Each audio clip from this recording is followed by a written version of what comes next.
Hi, Bill Collins here with Hudson Truck Driving School. Welcome to our video explaining and showing you how to do a pre-trip inspection test properly so that you can pass that phase of your CDL road test. Now I'm over here in Hudson, Wisconsin, 2101 O'Neill. This is where we do the testing. The truck is positioned just in front of the backing area where you're going to do the backing portion of the test. So the pre-trip is done in this position first. After you pass the pre-trip, remember you have to pass the pre-trip in order to move on to the backing. So the backing will immediately follow the pre-trip, okay? So here we are with the truck position where the examiner will have it when you arrive. Make sure that you're on time. This is critical. I explained that in the class how important that is. You've got to be on time for these tests. You've got to bring your license and your permit, all right? You must have those with you when you show up for your test, all right? There's no restroom right here at this facility, but there is an office building half a block away behind us here where you can stop and use the restroom if need be, or down at one of the gas stations or restaurants in Hudson, okay?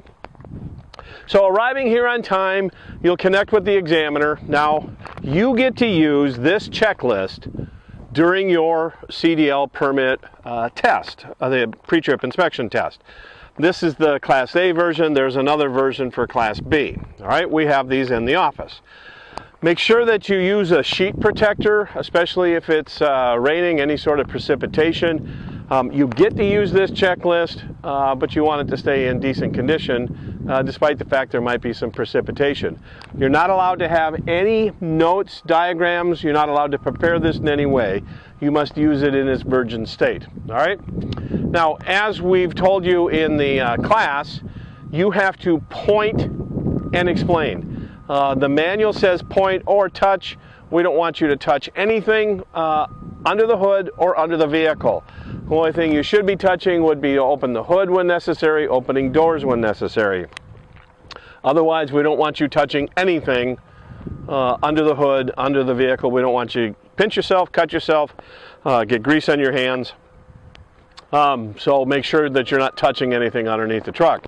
Now, to that end, as you've been taught in class, we use the pointer sticks. You're going to find pointer sticks here at the exam site. We have several of them all over the place over here, so don't worry about not having a pointer stick. The other thing, remember from class, is that I was telling you that a step up, an improvement over that would be to use a laser pointer. If you pull this little trigger, it's going to shoot a laser beam out on the part that you're pointing at. The sun's so bright here you can barely see it right now. But the laser pointer will work good for under the hood and under the vehicle. So if you want to do that with that step up, that's fine. Otherwise, the pointer stick is going to work out fine. Remember, when you're using the pointer stick, do not conduct an orchestra. Do not be doing this, moving the stick all over the place. When you point at something, you physically touch whatever it is that you're pointing at. If you can't reach it, do the best you can, like pointing at the clearance lights up here. Hold the stick as steady as possible. And remember also that in the manual it says that you do not have to get under the vehicle. Now that's true, but there are some components on the back of the vehicle that you're going to see me getting down on the ground in order to be able to get a decent sight line of it. So that's important too, that you get in a position where you can find these components and be able to point them out, okay? Now, you have a practice checklist. That checklist for Class A is broken into 5 parts. The first of those, top left column, is the front of the vehicle. The middle column is the what's called the driver fuel area. Thirdly, the trailer. The fourth component, horizontal, are the connection components. And then last but not least, down at the bottom is the in-cab. Now, you might only do one of those 3 columns. You might do the entire bumper to bumper. For the purpose of this video, I'm going to do the entire bumper to bumper inspection, okay? So the first thing when I look at my memory aid here that I'm allowed to use, front of the vehicle, lights and reflectors. Now what I want to do is I want to point out my headlights, point them both out, left and right headlights, clear lenses. The lenses are not cracked, broken, or missing. The inside here, there is also an amber light that serves as my running light and turn signal and four-way flasher. It's an amber light on both left and right of the vehicle. Again, lens intact, not cracked, broken, damaged, or missing. On the side of the vehicle, if you come over here, inside the headlight cover, you can see the amber reflector. That amber reflector is required by the federal rules. You're checking that to make sure it's not cracked, broken, or missing.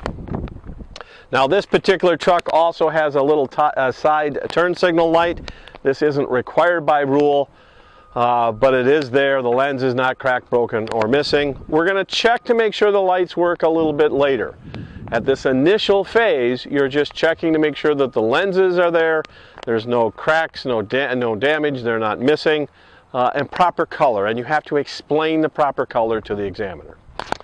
That's all of the lights on the front of the vehicle. The clearance lights I'll get to later because that's on the driver fuel area. So, continuing with just checking the front of the vehicle, I'm going to open the hood now. So we got to run over the other side here, open the hood.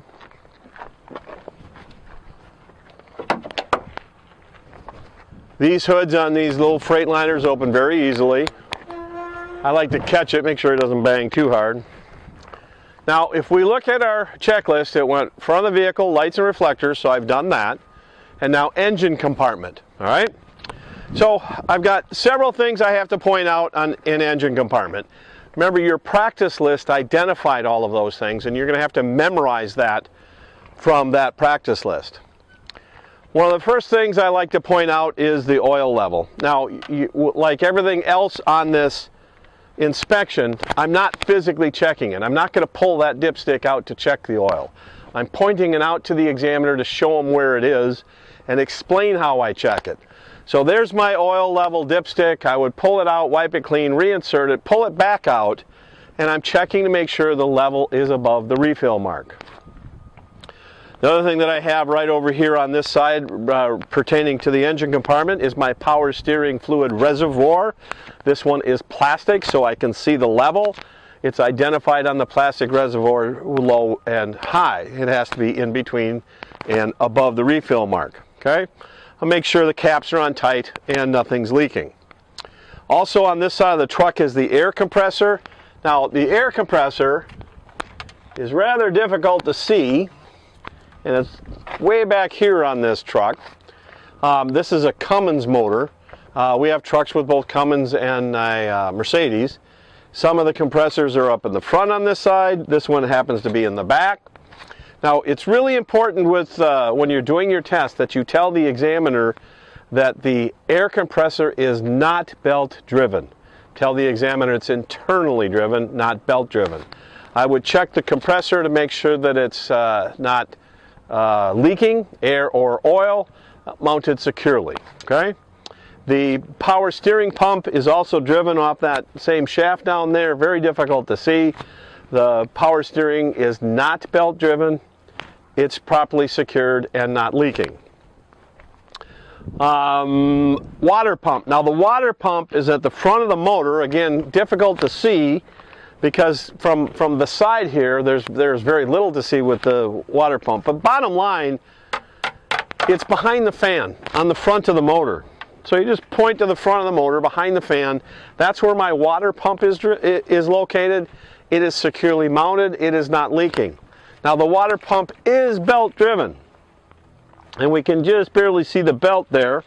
The belt needs to be checked to make sure that it is not cracked, frayed, and properly tensioned. According to the manual, 3/4 inch play at the center of the belt. I'm also supposed to check all of my hoses, checking for any sort of damage like cuts, weather cracking, make sure that the clamps are on tight, make sure that nothing's leaking. Now I've got all kinds of hoses all over the place on this truck. So you do a visual of these hoses, make sure they're not leaking, clamps are tight, not damaged with cuts or weather cracking. Now there's a couple of things that I need to point out on the other side of the truck. This incidentally is a manual transmission truck. If this was an automatic, there would be an automatic transmission dipstick up in this area. So if it were an automatic, I would have to tell the examiner that I would check the automatic transmission fluid with the motor running. Checking it the same way that you do the oil otherwise. Pull it out, wipe it clean, reinsert it, pull out, make sure that the level is above the refill mark. Okay? The oil, of course, is checked with the motor off. So now let's go over to the other side. There's a couple things that I need to point out over here that cannot be seen as well from the driver's side. Now, this is the coolant tank, the coolant reservoir, and I can see it from the other side, but what I can't really see from the other side are the markings that tell me whether it is above the refill mark. And on this truck, it's right here. That's where the markings are, letting me know that the coolant level is above the refill mark. So I'm making sure that I've got adequate fluid level in the coolant tank, the cap's on tight, and there's nothing leaking. The other thing that's better seen over here in terms of the engine compartment is the alternator. The alternator's right here. I want to check the alternator, make sure it's securely attached. I want to make sure that the belt that drives it, because it is belt driven, you must tell the examiner that. The belt driven alternator, the belt is there, the belt is not cracked, it's not frayed, and it is properly tensioned with less than 3/4 inch play at the center of the belt. And again, we should check our hoses for leaks and any sort of damage, because there's more hoses over here on this side of the truck, of course. So you're checking clamps, making sure they're securely attached, making sure there's no cracks, any leaks. Look underneath the vehicle for any sort of puddles that might indicate a leak out of the vehicle. That concludes our engine compartment. So now if we look at our checklist, the next thing we've got here is steering components. Those are back over on the driver's side, so let's head over to the driver's side. All right, so moving on to the steering components here. First off, this is the steering box. These trucks have the sort of old-fashioned steering systems on them. They don't have rack and pinion, or certainly not electric the way cars do these days.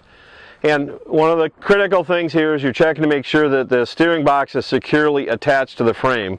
So there's bolts that attach it to the frame. Check those, make sure everything's securely attached. And also you're to check that it's not leaking. Now you can see a little seepage here, a little bit of dampness on the steering box. That's not an issue. What we mean by leaking is literally a dripping of some sort on the pavement. So this is not problematic, this little bit of moisture here. So that's the steering box, securely attached. The steering shaft comes down from the steering wheel here. All of these components are securely attached. There's nothing loose or missing. The steering shaft's not bent. The steering linkage, you have the pivot arm here, the pitman arm here, drag link and tie rod. The tie rod goes across between the two wheels, allowing you to steer both sides. You're checking all of those components and making sure there's no damage like bends or cracks in them. You're checking the attachment points, the nuts and bolts and cotter keys, the cotter pins that are holding these together. And there'll be cotter pins on any of these crown nuts here in this steering linkage. So everything's securely attached, nothing's loose or missing. That's all there is to my steering components. Now to the steering axle. The first thing we want to cover is the suspension. So here are our leaf springs. We want to check the leaf springs, make sure they're not cracked, broken, shifted, or missing. The spring attaches at the front and the back. So this is the spring mount. Also could be called spring hanger or spring bracket. All those terms are interchangeable. So you've got a mounting point at the front and the back, way back yonder where the spring attaches to the frame. Checking the spring mounts and brackets, make sure that everything's securely attached, nothing's loose or missing, no damaged bushings. The U-bolts hold the axle and the leaf spring together here. You're checking the two U-bolts, making sure the nuts and bolts are securely attached, nothing's loose or missing, the bolts themselves are not cracked or damaged in any way. Here's the shock absorber on the front axle. I want to check to make sure it's securely attached on the bottom and the top. Make sure it's not leaking here in the center, and check the shock absorber, make sure it's not damaged with any sort of cracks, it's not bent. That concludes our suspension components. Next thing on our list are our brakes. Brakes, we've got, first off, we've got our air hose here. checking the air hose, make sure that it's not cracked, not cut, not damaged in any way, causing any sort of leak. Check the mounting nuts to the chamber and to the other end here. Make sure the mounting couplings are securely attached, nothing's loose. This is your air brake chamber on the front of the truck. You're checking to make sure it's mounted securely. These are the nuts that hold it to the bracket. So you check those two, make sure they're securely attached, nothing's loose or missing. There is a clamp that holds the chamber together. You're checking the clamp, make sure it's securely attached, nothing's loose or missing. The chamber itself being metal, you're checking to make sure it's not cracked, dented, or rusted. This is the slack adjuster. The push rod comes out of the chamber there. That's the push rod. I have to check for loose or missing parts. So these little pins could be missing. I want to make sure they're not missing and nothing's loose. And the proper way to check the slack adjuster for proper adjustment is to pull on it by hand and make sure it won't move more than 1 inch. Now, like everything else on this, you don't physically do that. So I don't want you reaching down here and pulling on that slack adjuster, even if you're wearing a glove. It's just not necessary. So you simply point to it, no loose or missing parts, pull by hand, cannot move more than 1 inch. That indicates that it's adjusted properly. Then we've got our brake drum and brake lining. You're going to have to reach in to see that. The brake lining needs to be at least 1/4 inch thick. Anything less than that would be problematic. No cracks in the brake lining, no cracks in the brake drum, and no grease spilling out of the wheel seal onto the lining or drum. So it's free of debris. That completes our brakes. Now we're going to talk about the tires. Now, front tires need to have 4/32 inch of tread depth as a minimum. You do not have to measure that with a gauge. Just tell the examiner that is what needs to be checked. You need that 4/32 in all of the major tread grooves.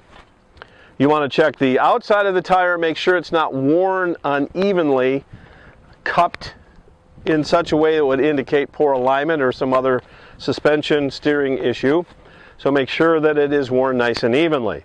You want to check the sidewall of the tire here to make sure there's no separation between the tread and the sidewall. You want to check the sidewall itself, make sure it's not cracked, it's not cut, and there are no bulges. You would check the inflation pressure with the valve stem here. You use a gauge to do that. Again, you're not going to do that. You're not going to bring a tire gauge, but explain to the examiner that you'd stick the tire gauge on the valve stem to check for proper inflation pressure. The proper inflation pressure will be listed on the sidewall someplace. You don't have to find it, just explain that that's where it's going to be found.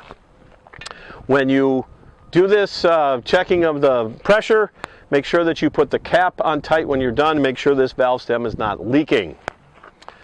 Next, my wheel. My wheel cannot be dented, cracked. There can't be any welds. Apparently, back in the old, I've never seen this. I've been driving truck for 50 years or 40 years, and I've never seen a welded wheel, but the manual brings that up as something that is not permissible. So apparently that used to happen in the past. No illegal welding repairs. No cracks, no dents. Then we have our 10 lug nuts. And again, don't conduct an orchestra. Don't do this. When you're talking about this, you want to touch a component, touch another one. So lug nut here, lug nut here, lug nut here, and there's 10 of them, sir. So you would identify there's 10 lug nuts. Tell the examiner that you're checking to make sure that they're not loose or missing, securely attached. Look for signs of looseness such as shiny threads. So after you check the lug nuts, then you should check the hub. Make sure there's no grease leaking out of this. There's grease in here in the spindles and bearings, and there's a little cap here, a little rubber cap. You don't want anything leaking from the cap. There's also these bolts that secure the hub in there. Make sure those bolts are secured, nothing's loose or missing, and there's no leaking grease out of there. It's potential that there could be a grease leak on the inside. And it's really easy to find a wheel seal leak because centrifugal force is going to throw it all over the place. Now, whenever you're talking about these components, like I've been talking about the steering, and I have to point quite a ways to get down there, make sure that you turn to the examiner and talk to him so that he can hear you clearly. So when you're talking about these things, don't Don't get down in here and talk. He's not going to be able to hear you, okay? I've got a microphone on, which means you can hear me when I turn away from the camera, but with the examiner, he's not going to be able to hear you very well if you turn away. So that's a really good idea that you face the examiner while touching the component you're talking about, okay? So that completes the front of the vehicle. We'll leave the hood open for now, and now I'm going to move on to what's called the driver fuel area. Now with the driver fuel area, I have to check my lights. Remember, lights was at the top of this checklist. I haven't checked the lights on the front of the top of the cab here yet, so I've got to explain that. So I've got 5 of these amber clearance lights up here on top of the cab. I want to check those cab lights. Again, they have to be amber. I want to check the lenses, make sure they're not cracked, broken, or missing. And again, we'll come back later and make sure that they work. So moving on to the rest of the front of the vehicle, first thing I want to point out are my mirrors. I want to make sure that all of my mounting points are securely attached, nothing's loose or missing. Check the glass on the mirrors, make sure that the mirrors are not cracked, broken, or missing. I'll check for proper adjustment and cleanliness later. I want to check the door. I want to make sure that the door opens and closes properly. I want to make sure the hinges are secure. If you pull up on the door, that would give a good indication if the hinges were loose. I want to check the seal to make sure that the door seals properly. So it needs to open and close properly inside and out. I've got my steps right here. The steps to enter and exit the vehicle, they have to be securely attached. Make sure there's nothing loose causing that to be hazardous. Make sure that it is free of debris. So no damage to it, free of debris, securely attached. I've got my battery box behind the door here. Some of the trucks, there'll actually be a cover here. You may not even need to not be able to see the battery box. You don't need to open it. I want to check the battery box though and make sure the cover's on tight. If I took the cover off, I want to check to make sure that the cables are unsecure and there's no corrosion. The fuel tank is right here on this truck. Some trucks you won't have a fuel tank on this side. Others will have tanks on both sides. You simply need to point out one of the tanks. Checking the fuel tank. To me, the most important thing here is to make sure these straps are secure. They're not broken or rusted, damaged in any way that would cause the tank to fall off. Make sure the tank itself is not damaged with dents. Make sure it's not leaking. Make sure the cap's on tight and not leaking. This is the DEF tank, the diesel exhaust fluid tank that you're going to see on some trucks. Checking essentially the same thing. Straps are secure. It is securely attached. There's no physical damage to it with dents, cracks, not leaking, caps on tight. These are the little steps that go up to the catwalk. Just as with my steps going into the cab, check them, make sure everything's securely attached. There's no debris, nothing impairing my ability to get up and in here. So everything's securely attached, nothing loose or missing, nothing foreign there. Here's what's called the catwalk. The catwalk would be used to stand in order to connect the trailer. You want to check that for the same thing. Securely attached, no physical damage to it. None of the mounting points are loose or missing, and no debris. The drive shaft is located down here in the center of the vehicle. I want to check the drive shaft, make sure everything's securely attached. I want to check the drive shaft, make sure it's not cracked or bent, and look for foreign debris in the U-joints. Make sure there's nothing in there inhibiting the U-joints. I want to check the frame. This is the frame of the truck here. I want to check all of the mounting points. These are the cross members that run across between the two side rails of the frame.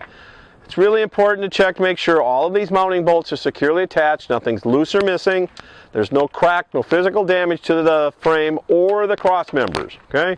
So you're going to have cross members spread out throughout the tractor. My exhaust system cannot be seen very well from this side, so we got to go over to the other side to check out the exhaust system. Let's head over there. All right, so my exhaust on this truck is over here on this side. I want to make sure that everything is securely attached. All of these clamps are tight. The exhaust system itself doesn't appear to have any damage like rust. I would look for soot or any sort of rust trails at the mounting points to make sure there's no leakage. It's especially important to make sure there's no leaking in the exhaust underneath the cab, emitting fumes up into the cab itself. So make sure everything's securely attached, there's no leaks, and there's no sign of leakness such as soot or rust trails. So now what I want to do, I've done the fuel area, the door, I've done the drive shaft, the exhaust, the frame. Now I need to go to the suspension components on the rear of the truck. Now you can do this from either side, really doesn't matter. And this is where you're going to need to get down on the ground. But let's head over to the other side. All right, so now we're going to look at the suspension. Now this is where these kinds of components, you're going to have to get down on the ground to do this. You just can't see them well enough from a standing or stooping position. So with my suspension, first of all, here's my springs. Now I want to check my springs, make sure they're not cracked, broken, shifted, or missing.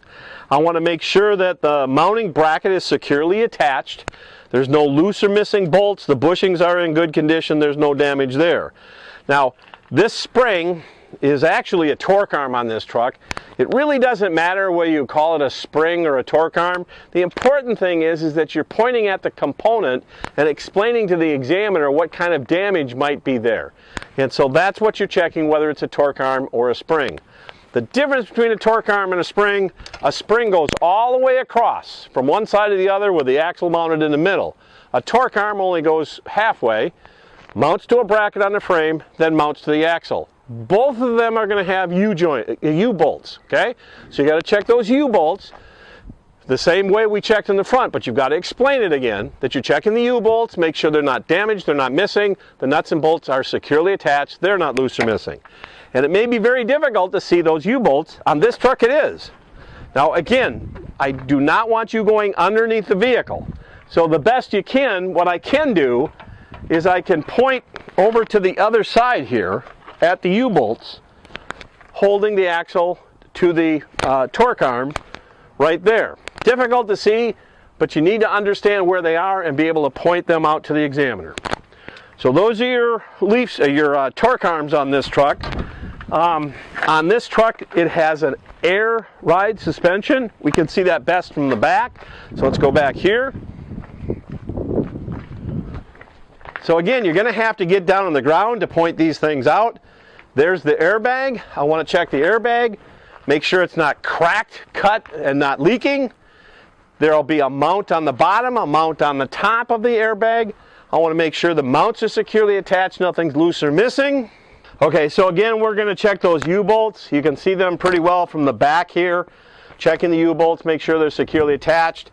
The nuts and bolts that are holding it are secure, nothing's loose or missing. And the U-bolts themselves are not damaged with cracks. Now, the shock absorber is hard to see on this truck. In fact, I was looking at this truck earlier and I actually missed it, but here's the top of the shock absorber. And it's so hidden back in there I can really only see the top. But I'm going to check the shock absorber, make sure that it's securely attached top and bottom, and check to make sure that it's not leaking. Good idea to check it's not bent also. So that is my suspension on the drive axle of the truck. Now I got to do the brakes. Let's go back up here. First thing I want to find are my air hoses. The best way to do this is to look in through the frame here. There's my air hoses. Again, checking the air hoses. Make sure they're securely attached. Make sure there's no physical damage to the hose like cuts or cracks. Make sure they're not leaking. There's the air brake chamber. Make sure that the air brake chamber is securely attached. Mounts to a bracket with 2 bolts. Make sure the bolts are securely attached. Nothing's loose or missing. 2 clamps on the spring brake chamber back here. Make sure they're securely attached. Make sure there's no physical damage like cuts, dents, or rust to the air brake chamber. Slack adjuster and push rod. Difficult to see from this angle, but it comes out the back of that chamber there. Check the slack adjuster, push rod, make sure there's no loose or missing parts. Now to check for proper brake adjustment on the rear of the truck like this, I would have to chalk the wheels, release the parking brake, and then pull by hand. It's not supposed to move more than 1 inch. Brake drum brake lining, again difficult to see, but the inside of the wheel over there. Check the brake lining, make sure that it's at least 1/4 inch thick, not less than that. No cracks in the brake lining, no grease or foreign debris in there, no cracks in the brake drum. Alright, so that completes the inspection of the brakes. Now let's talk about the tires. Now, on the rear tires, we're required to have a minimum of 2 30-seconds of tread depth on the major tread grooves. Again, you don't physically check it, but explain it's done with a gauge. Now, since we have dual tires here, you'd have to check between them, make sure they're not touching, rubbing each other, and make sure there's no foreign debris between the two tires. Check the outside of the tread, make sure it's not worn unevenly. Check the sidewall up here where the tread and the sidewall come together, make sure they're not coming apart, any sort of damage there. Check the sidewall of the tire, make sure there's no cuts, bulges, or weather cracking. Check for proper inflation pressure. Again, you do that with a gauge. The inflation pressure will be listed on the sidewall. Now you're going to have 2 valve stems because you've got 2 wheels and tires here. So there's the valve stem. You check with the tire pressure with the gauge. Again, make sure the cap's on tight when you're done and the valve stem is not leaking. The wheels, make sure that the wheels are not cracked or bent and have no illegal wheel welds. Lug nuts, again 10 lug nuts, point them out. I'm checking my lug nuts, make sure they're securely attached, nothing's loose or missing, no shiny threads indicating loose lug nuts. The hub has to be checked to make sure it's not leaking. We have these 8 bolts here holding the outside cover onto the hub. Make sure all of those bolts are tight, securely attached, nothing's loose or missing, and there's no leaking of wheel differential fluid is what would be leaking out of there. Make sure there's nothing leaking both outside and inside. This type of wheel on the back of this truck is called a bud wheel. The bud wheel has an offset. When you put the bud wheels together, it creates its own spacing. So there's no spacer since the bud wheels are self-spacing to keep that adequate level of space in between the tires. As I mentioned earlier, the tires can't be rubbing together. On the back of the tractor here we have our splash guards, also called mud flaps. Make sure they're securely attached and they're not damaged with cracks or missing components. On the top of the mud flap here we have to have this DOT tape, this red and white reflective tape. Its technical name is conspicuity tape. You don't need to say that. All you need to do is identify that reflective tape is in position. It's not missing, it's clearly visible. It's not peeling off. Now for lights on the back of the tractor, we have the red lenses here that house our running lights, turn signals, four-way flashers, and brake lights. Those red lights are not cracked, broken, or missing. One other reflector that's in play on the back of a tractor, at the top of the cab, you're required to have a white reflector at this 90-degree angle. It can be tape, or like in this case, it can be plastic. And so that white reflective material must be in place, clearly visible, not missing or damaged in any way. And one additional thing about the mud flaps I was showing you on that other truck, that truck had traditional mud flaps. This truck has a fender. The fender serves as the splash guard. So you do need to point this out to the examiner that this is the splash guard, it's securely attached, it's not damaged, the mounting brackets are secure, nothing's loose or missing. You'll notice in this fender the lights are in the back of it and the conspicuity tape is at the bottom here. Okay? Alright, now the next thing I'm going to address are the connection components. We're also going to do the trailer because remember I'm doing bumper to bumper. But remember from class, you might only do the front of the truck. You might only do the driver fuel area. If you're doing only one of those two, it's essential that you remember you have to do the connection components. No ifs, ands, or buts about it. Whatever variation the examiner presents you, you've got to do the connection components. Now, since I'm about to do the trailer, it would make some sense to do the connection components first before I get into the trailer. So if you're doing front of the vehicle only, then do connection components before you do the in-cab. If you're doing driver fuel area, do that first, complete it, then go into connection components, then the in-cab. If the examiner tells you all you have to check is the trailer and the connection components, do the connection components and then the trailer. If you're doing bumper to bumper, front of the truck, driver fuel area, connection components, trailer. in any variation, there's 4 possibilities here, but in any of those variations, you must do the connection components, all right? Now, for connection components, first thing I want to talk about are my air and electrical lines. I've got a single electrical line, I've got 2 air lines. I want to make sure that the air lines are securely attached to the back of the tractor here. Nothing's loose, nothing's leaking. The electrical has a little latch that holds the tongue and groove in. Make sure that the electrical line is securely attached. I'm checking the hoses and the electrical line for any sort of damage. Cracks, frays, make sure that the air lines are not leaking. The electrical line, checking for cracks, frays, no splices. It cannot be cut and put back together, okay? I want to check then separately how these 2 air lines attach with these glad hands to the trailer. I want to make sure they're securely attached in the full locked in position and make sure there's no leaks. I've got both the emergency line, which is the red closest to me, and the service to the left there. Make sure, again, they're securely attached, no damage, no leaks. The electrical, make sure that it is secure with its latch.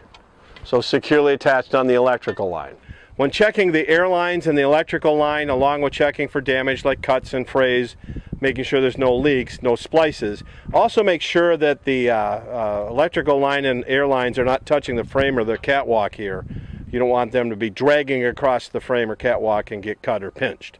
That's really important too. Now for the fifth wheel mounts with bolts. So these are the mounting bolts right here that attach the fifth wheel assembly to the trailer frame or tractor frame. I want to check those bolts, make sure they're securely attached, nothing's loose or missing. This is the platform right here that elevates the positioning of the fifth wheel to allow the pin that attaches it to be attached there. This platform cannot be cracked or bent or structurally damaged. The pin needs to be securely attached that positions the fifth wheel. The top of the fifth wheel, we can't see it with the trailer attached, but the top of the fifth wheel can't be cracked or damaged and has to be properly lubricated. The release lever on this trailer is right here. I want to make sure that the release lever is in the all the way in secure locked position. Some of these release levers will have safety catches, and I don't see one on this release lever. There's no safety catch there, but a few of them do have a safety catch. Make sure the safety catch is in the proper position, securing the release lever. So again, the release lever is in the all the way in secured position. All right, and just so you know, this is a fifth wheel release lever that does have a safety catch. You're making sure that it's in the down position, securely keeping the release lever in the locked position. You will see that on a couple of our trucks. In the real world, I would literally crawl underneath the trailer here and pivot and look up into the throat of the fifth wheel to check the locking jaws.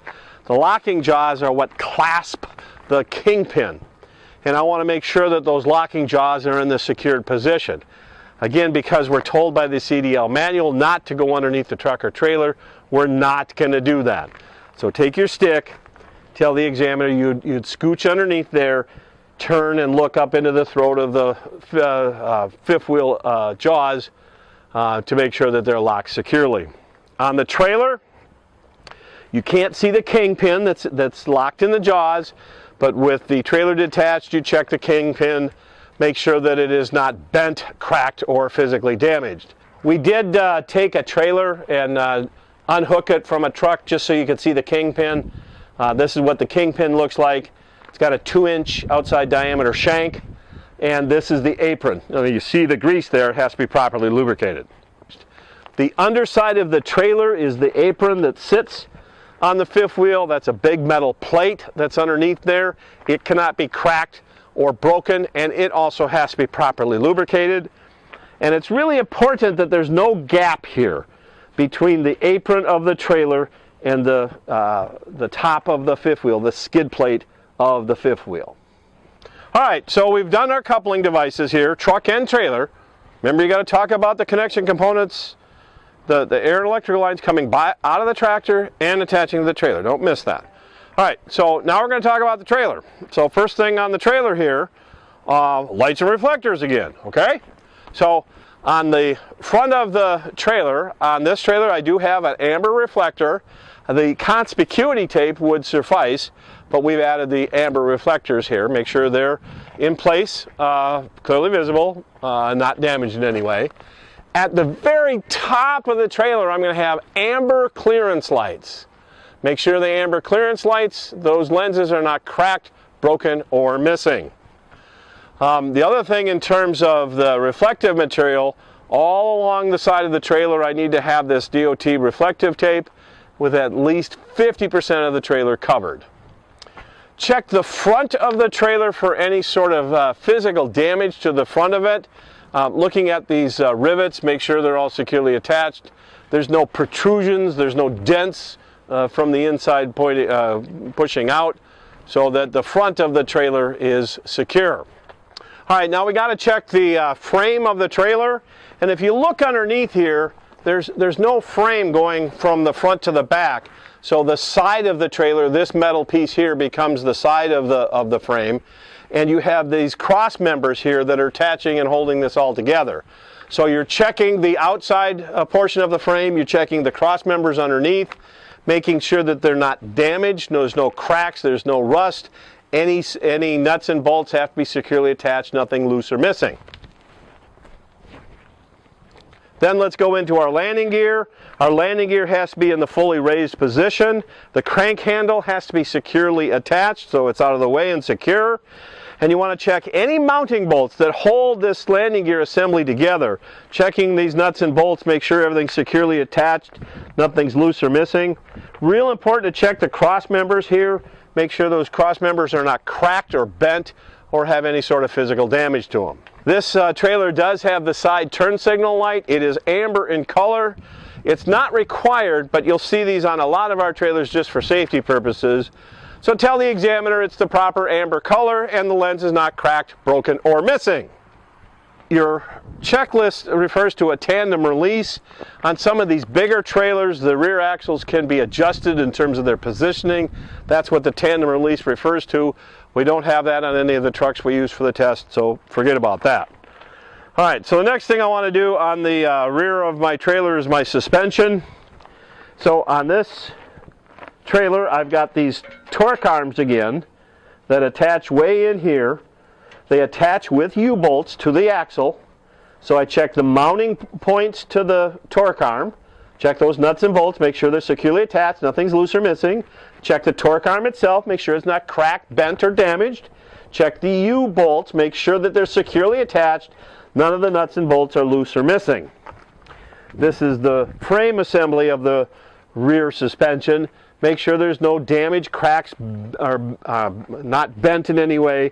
All the nuts and bolts are securely attached. Now, this trailer also has air ride suspension. There's airbags right back here. Checking those airbags, make sure there's no leaks, cuts, no physical damage. The important thing is make sure that airbag is not leaking. It's going to have a top and bottom mount. Make sure the mounts are securely attached, nothing's loose or missing. So that's my suspension on the rear of the trailer. Now let's talk about the brakes. So if we go back up here, look over on the other side here, there's our air brake chamber. There's the air hoses that attach to the air brake chamber. I want to check those hoses, make sure they're securely attached, make sure there's no damage to the hoses, cracks or frays, make sure they're not leaking. Check the air brake chamber, make sure it's securely attached at the brackets, none of the bolts are loose or missing, make sure the clamps are on tight, they're not loose or missing, and check to make sure that the chamber is not cracked, bent, or rusted. The slack adjuster push rod is better seen from back here. So you're going to have to move around to a vantage point where you can point these components out. Now here's my slack adjuster coming out the back of the release brake. There's the push rod right there. There are the pins that I'm checking to make sure they're not loose or missing. And again, with the rear brakes, you'd have to chalk the wheels, pull by hand, can't move more than an inch in order to make sure the brakes are adjusted properly. The brake lining and brake drum is easily visible back here. The brake lining needs to be at least a 1/4 inch thick, no cracks, in the brake lining, no grease or debris in there. The brake drum cannot be cracked. All right, one more thing I need to show you on the back of this trailer for suspension. The shock absorbers are really difficult to see. They're way in there. I can reach it with my stick, but I literally have to get down on all fours to see this. I'm checking the shock, make sure it's securely attached on the top and the bottom, make sure it's not leaking, make sure there's no damage to it, it's not bent or broken, okay? So that's my shock absorber. Now let's talk about our tires. Our trailer tires are the same essentially as on the rear of the truck, but you do have to go through the full explanation again. Remember, don't turn and talk this way. Turn and talk to your examiner with the pointer stick pointing at the component you're talking about. So rear trailer tires, 2/32 minimum tread depth in all the major tread grooves. Check the outside of the tire, make sure it's not worn unevenly or cupped. Check to make sure there's no separation between the tread and the sidewall. Check the sidewall, make sure it's not cut with abrasions or bulges. Check for proper inflation pressure with the valve stem there. Check that with a gauge to the proper pressure listed on the side of the tire. Make sure the cap's on tight when you're done and there's no leaks. Check the wheel, make sure the wheel is not dented or cracked and the wheel does not have any illegal welding repairs. This is a bud wheel. The bud wheel is self-spacing, has an offset. When the offsets are put together, it creates the spacing. You would double check to make sure you're properly spaced here, the tires are not touching or rubbing each other, and there's no foreign debris in between those two tires and wheels. Check the lug nuts. Again, there's 10 of them here. Check those 10 lug nuts. Make sure they're securely attached. Nothing is loose or missing. Look for signs of looseness like shiny threads.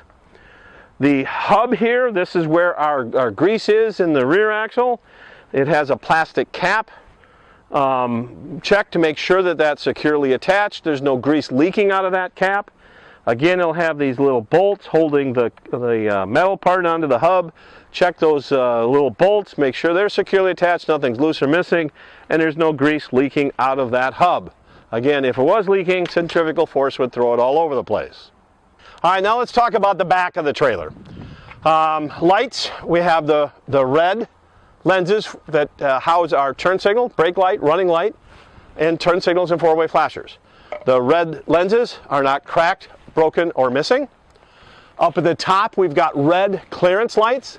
We've got 5 of those up there. They are the lenses are red, they're not cracked, broken, or missing. We're also required to have a red light on the side of the trailer here as a clearance light. It is not cracked, broken, or missing. And this trailer also has ABS. This little amber light here, that's our ABS indicator. The lens is not cracked, broken, or missing. We also have a license plate light back here, clear lens. That lens is not cracked, broken, or missing. We have our conspicuity tape that runs across the bottom at the DOT bumper here. Make sure that that tape is in place. It's not loose, missing, not damaged, clearly visible. This tape here at the bottom of the door is not required, but a good idea, okay? The other reflector that's required on the back of a trailer, if you look way up at the top there, there's a white reflective tape doing the 90-degree angle at both sides up there. That's required also on the back of the trailer. Same type of thing that was required on the back of the tractor. I want to check the trailer door, make sure it's securely attached, make sure the cables are not frayed or broken. If there are any hinges visible, I want to make sure that the hinges are secure, not damaged, not loose. And again, make sure that it is securely attached. Splash guards on the back of the trailer, a traditional mud flap here. Make sure the mounting brackets are secure, none of the nuts and bolts are loose or missing. The splash guard mud flap is attached securely and the flap itself is not damaged with any sort of cracks or missing sections, which can happen quite frequently in the wintertime when it gets cold. Now there's no doors on the side of this trailer, but let's go over and I'm going to show you a door on the side of a trailer that would need to be checked if you do have a trailer with a side door. Here's an example of a side door. Hinges here, make sure these hinges are securely attached. These bolts, or in this case rivets, can't be loose or missing. Check the securement device, make sure it's latched securely. There's no physical damage to the door, it's not bulged. It is mounted securely and sealed properly. So now the examiner is going to tell you to close the hood and secure that. So we'll close the hood. Again, the hoods on these little Freightliners is real easy to operate.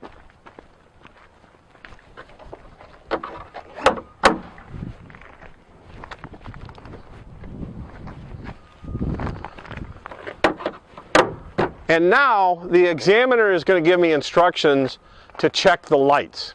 So what I'm going to do, he'll tell me to get in the vehicle, turn the key on without starting the motor. He doesn't want the motor on so that we can hear better while we do this. And he's going to have me check the lights. So I'm going to secure my pointer stick here.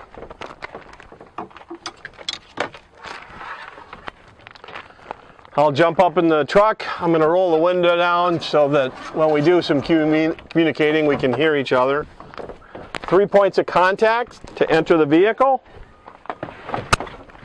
I'm going to turn the key to the on position, turn the headlights on, and turn the four-way flashers on. Now I'm going to get out and physically check to make sure those lights are working, let the examiner know. 3 points of contact exiting the vehicle. Let's go up front. So I've got my low beams on, my left and right low beams are working, my running lights are working on left and right, my four-way flashers are working left and right, my 5 clearance lights on top are lit. The clearance lights on top of the trailer are lit and operating. Let's go to the back of the tractor.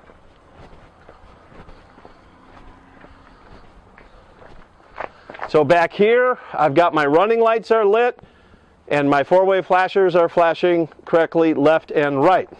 So checking again the clearance lights on top of the trailer, but there's also a side amber light at the top of the trailer that has to be working, so that's illuminated. We have the side turn signal lights on the side of this trailer. They're illuminated and flashing properly.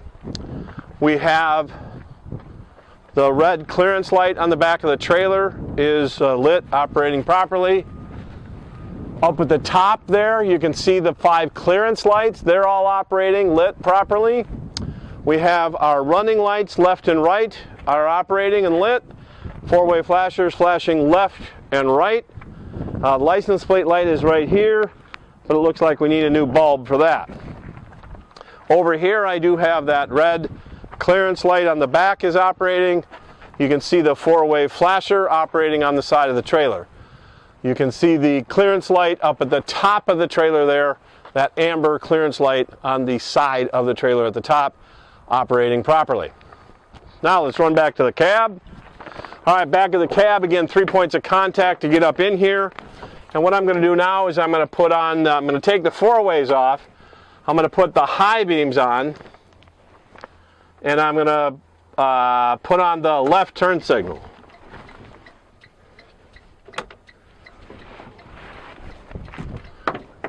All right, and incidentally here is the left signal light on the front of the hood here. So left high beam working properly, right high beam working properly, left turn signal working properly, flashing in amber in color. Now we've got to check, make sure that the left signal is working correctly on the back of the tractor, and it is. Let's check the left signal on the back of the trailer, and it is flashing properly. Now you might think this be redundant because of the four-way flashers, but you still have to check four-way flashers independently from both left and right signal. So that's 3 things you're checking: four-way flashers, left signal, right signal. So all we got left now are the right signals, and then we'll get to the brake lights. 3 points of contact again. I can shut my headlights off and go to the right turn signal. Now remember, this is done with the key on so that these signals work, but the examiner doesn't want the truck running at this point. So we've got our right turn signal here, amber. Let's go back here.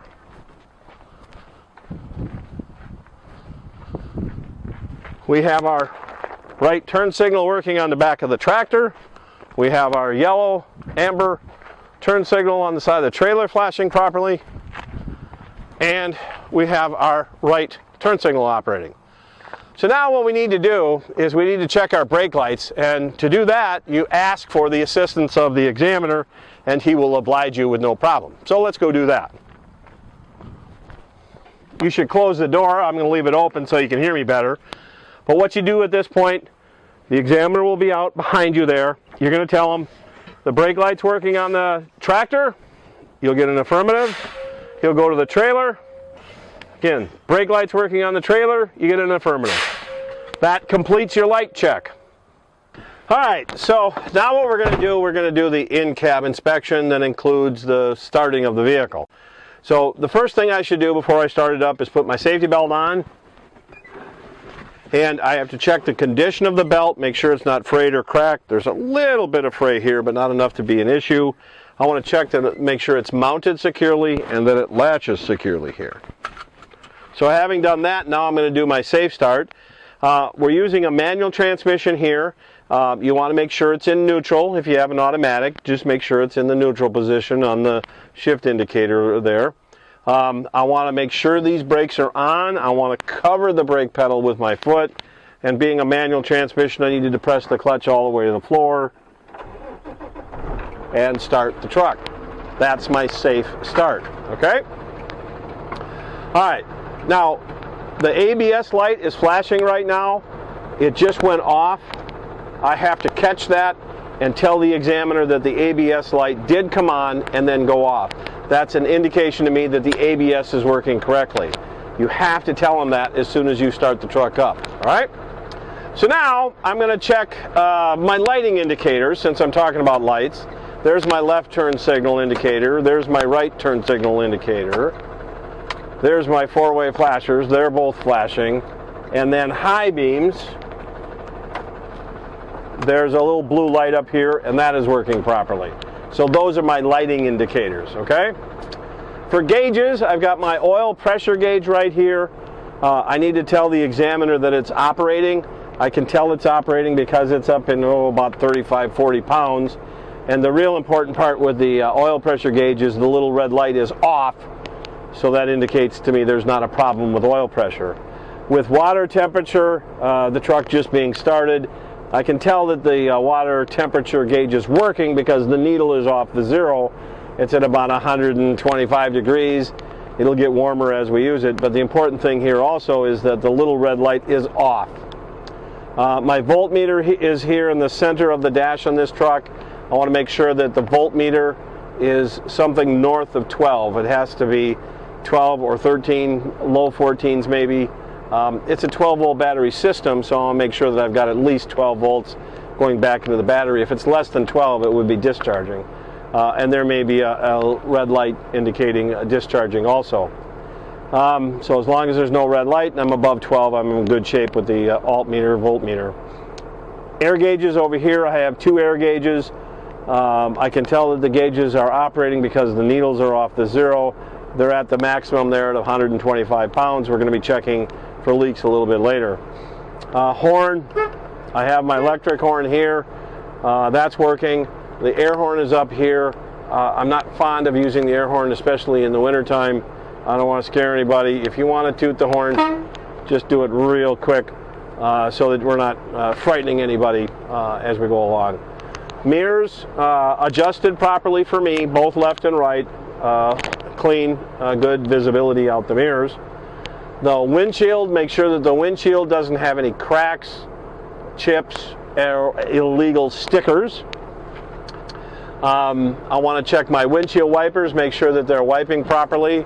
I want to check the windshield wipers, so I hit the button, squirt the windshield washer fluid up on the windshield, make sure there's no streaks or cuts in the windshield wipers. That's all operating properly. I want to check my fire extinguisher. It is securely attached. It is properly rated and charged. You can see the little gauge there. It's in the green, so it's properly charged, fully secured, correct rating. My reflective triangles are behind the seat here. I have 3 triangles there. Make sure that they're secured and ready to go if need be to put up on the side of the road. The spare fuses in this truck are right here in this little baggie. I have the fuses I need with this truck. Heater defroster, I'm going to put the defroster on, turn the fan up, and I'm going to put my hand up on the windshield here, and yep, I'm getting getting air blown up on there to defrost the windshield. I'm also going to put it in the heat position, put my hand down here, and make sure that I'm getting heat down on my feet. Now, this is really important. You've got to turn this fan off, because in a little later, we're going to be checking for air leaks, and it's important that that fan is off. You've got to have that fan off in order to check for air leaks, which will come up here in just a minute. So having completed all of those controls, now what I want to do is I want to check my parking brakes. Now, manual transmission, so what I'm going to do is put the clutch in, put it in first gear. Both of these brakes are on, both of these buttons are pulled out. I'm going to very gently release just enough of the clutch so that I can hear the engine change, a little bit of pull to the motor. That tells me that these brakes are holding. Now, if you're using an automatic transmission, your foot would be on the brake, you'd put it in drive, and then you just very gently touch the throttle a little bit with the truck in drive to make sure these brakes are holding, okay? All right, now I've checked with both the brakes on. Now let's isolate them. Let's check each one independently. So what I'm going to do is I'm going to push the red button in. That releases the trailer brake. And I'm going to make this gentle attempt to pull forward. Hear that? Now that tells me this brake is holding. This brake is working correctly. Now I'm going to reverse that. So I'm going to pull the red one out. That's the trailer. I'm going to push the yellow one in. That's the truck. So now the brakes are released on the truck but applied on the trailer. So I've got my red button pulled out. That's the trailer brake. It's on. The yellow button is pushed in. The tractor brake is released. I'm going to make a gentle attempt to pull forward. And you can see that the trailer is holding me. The trailer brakes are working. You see that the trailer is holding me. Now, in addition to checking the trailer brakes at this point, I'm also checking that the jaws are locked on the kingpin. So the trailer is securely attached with the jaws on the kingpin. You have to tell the examiner this. You must tell that examiner that you're checking that trailer connection. Now what I'm going to do is I'm going to release both these brakes. I'm going to pull forward a little bit, and I'm going to stop with the service brake to make sure the service brake is working correctly. So put it in gear, make sure you're clear, and then just let the clutch out, go a few feet, stop the truck. Tell the examiner the truck stopped straight, it didn't pull left or right, and the pedal feels firm. Now we go into the air brake check. Turn the truck off. This is really important. You must leave these brakes in the release position. You must leave your foot on the brake pedal. Turn the key back to the on position.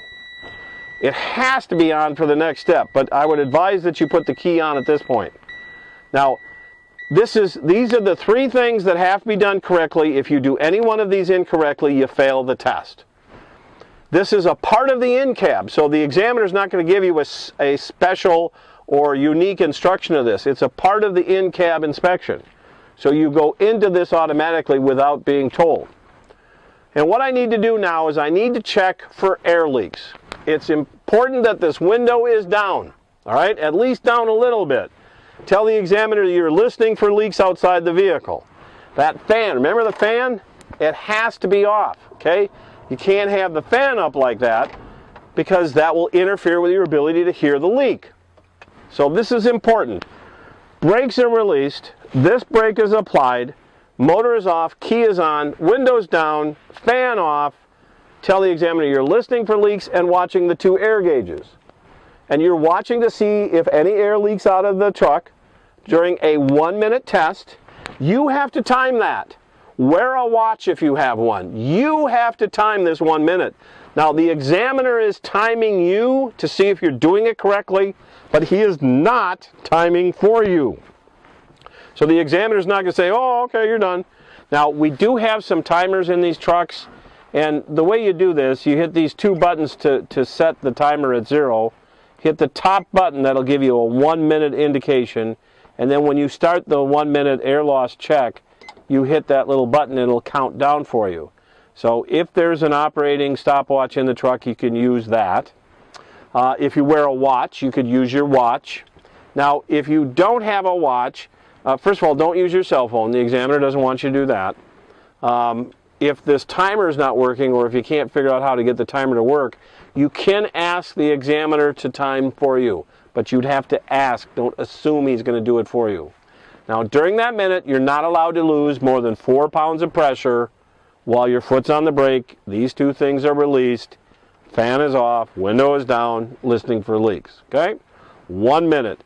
Don't go 2 minutes. You're going to fail the test if you do that. Don't stop at 45 seconds. It's got to be a 1 minute air loss check. All right? So, I've got 10 seconds left here in my 1 minute. I've not lost any air pressure. I'm allowed to use a maximum of 4 pounds. 3, 2, 1. Okay, I'm good. All right, I've done my 1 minute air loss. All right, so now what I want to do is I want to check my low air warning signal. The low air warning signal comes on between 60 and 80 pounds of pressure. The key has to be on. You've got to have the key on to do this. So what I'm going to do now is pump the brake pedal, and you can see that my air pressure low air warning came on already. There it is, and it did come on at about 65, 70 pounds, which is correct because it has to come on between 60 and 80 pounds. Having done that, now I want to check my emergency brakes. I need these two buttons to pop out. Now it's critical that they both pop out. The red one will always pop first on a tractor trailer. The yellow one is going to pop second. Make sure that button pops out. So you pump the pedal.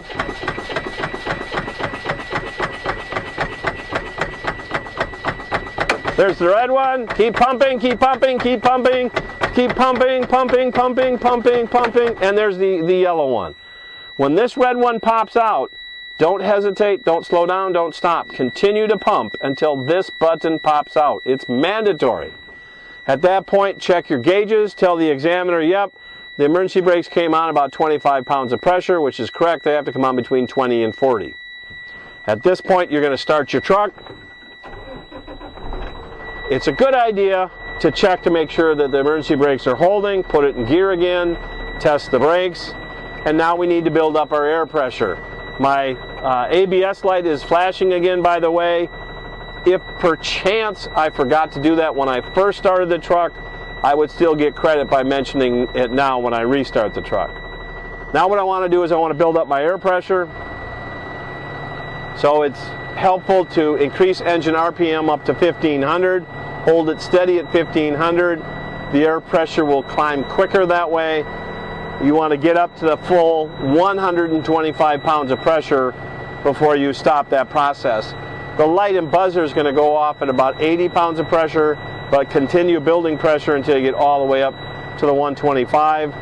And the way you'll know you're at full pressure is you'll hear a little purge of air being released out of the air dryer underneath the truck.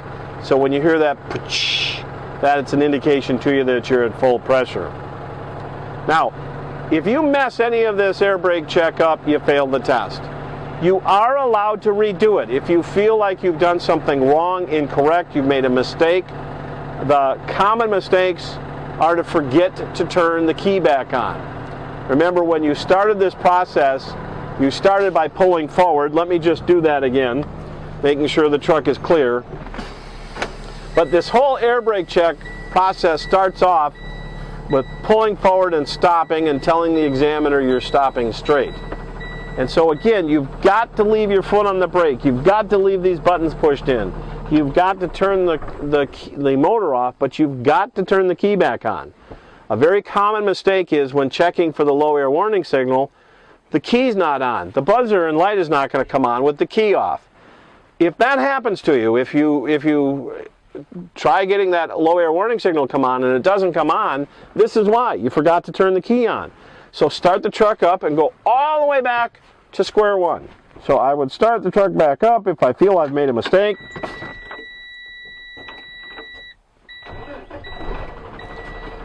Release my brakes, pull forward, stop, truck stops straight, keep my foot on the brake, turn the key off, killing the motor, turn the key back to the on position, leaving these buttons pushed in. Now, another common mistake is that people accidentally set the brakes at this point. That's a mistake. You'll fail the test if you do that. Now, you would get an indication that you made that mistake when you went to pump the brakes to get them to pop out, and they never pop out. They never pop out because you pulled them out. You weren't supposed to do that. So if you realize that mistake, start the truck up, build your air pressure up, pull forward again, stop, truck stop straight, and then go back into the air brake check. You've got to do these three things correctly in sequence. You can do it as many times as you want. Our examiners are very patient people. So you can do this repeatedly until you get it right. But at some point in time, you're going to say, okay, that's it, I'm done. If you've done it incorrectly, you fail the test. That's why we want you coming to the campus, either Hudson or South St. Paul, and practicing this many times so that you get this down and can do it properly on the test. All right? So now you're ready. If you pass the pre-trip, you're going to go on and do the backing maneuvers right here. The examiner will explain all that, and you're going to do that section next. Good luck. I hope you've learned what you need to. Watch this video as many times as you need to. Listen to the audio. Use your workbook. Use your flashcards. You've got a lot of resources here to help you with this, but the main ingredient is come to campus and practice this process. Good luck. Have a good day. More important, have a safe day.